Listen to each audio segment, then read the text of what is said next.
time? Ano? Yung may ice. Ay, Kenny. Kenny May tayo sa Kenny. Ang paborito namin kainan. Ano to? Office of the Election Officer, Tansa, Cavite. Ah, dito. Ay, teka. Tanong tayo. Ayan, dito po yung mga gusto magpa-register, yung mag-18 years old, katulad ni Arwin. Ang kailangan lang ay tama ba? One valid ID. Tapos hanggang May 31 dito sa SM. Okay. Pero hanggang September pa.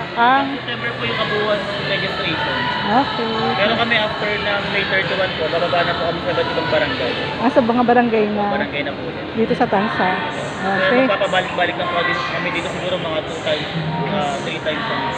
Okay. Thank you. Sige po, ingat. Balik na lang kami. Sige po. Step 1. Tapos doon po yung step 2. Government services. Ayan. Hanggang step 5.